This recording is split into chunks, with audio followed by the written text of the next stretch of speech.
Cartoon Tales। Rampur गांव में विमला अपनी 3 बेटियों के साथ रहती थी। उसका पति कारोबार करने के लिए दूसरे शहर गया हुआ था। राधा और सुधा उसकी सगी बेटियां थी, परंतु निर्मल उनकी सौतेली बेटी थी। इसलिए वह हमेशा निर्मल से बुरा व्यवहार करती और अपनी बेटियों को कुछ ना बोलती। राधा और सुधा भी निर्मल से सौतेली बहनों जैसा ही व्यवहार करती।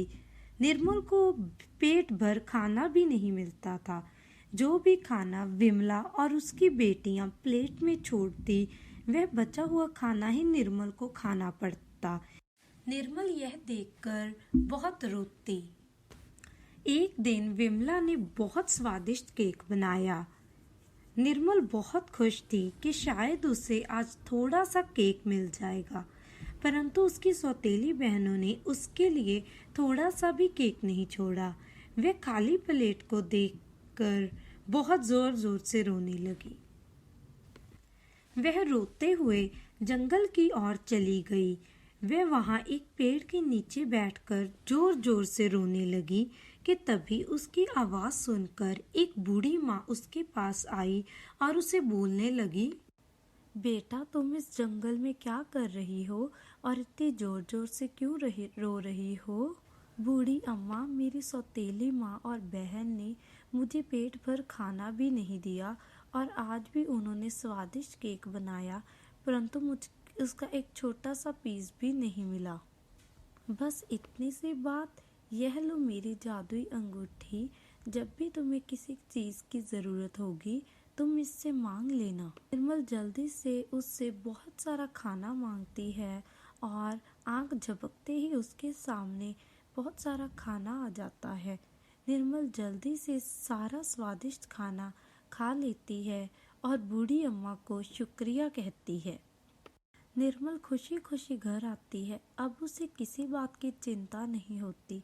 जब भी उसे भूख लगती, वह जादुई अंगूठी से खाना मांग लेती।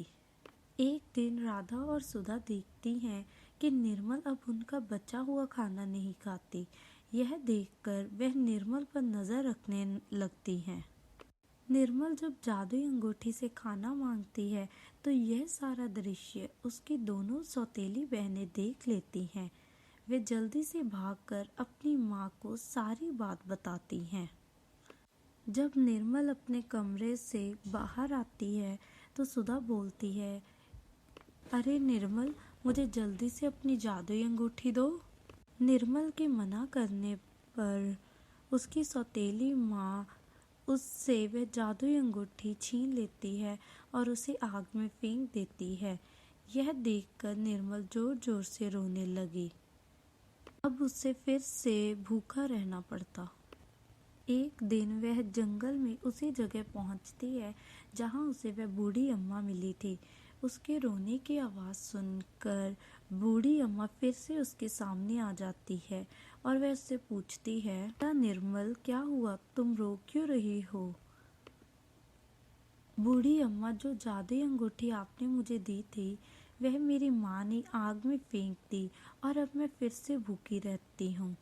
कोई बात नहीं बेटा, अब तुम यह जादुई छड़ी लेकर जाओ। जो भी चीज तुम्हें चाहिए होगी, अब यह छड़ी तुम्हें देगी।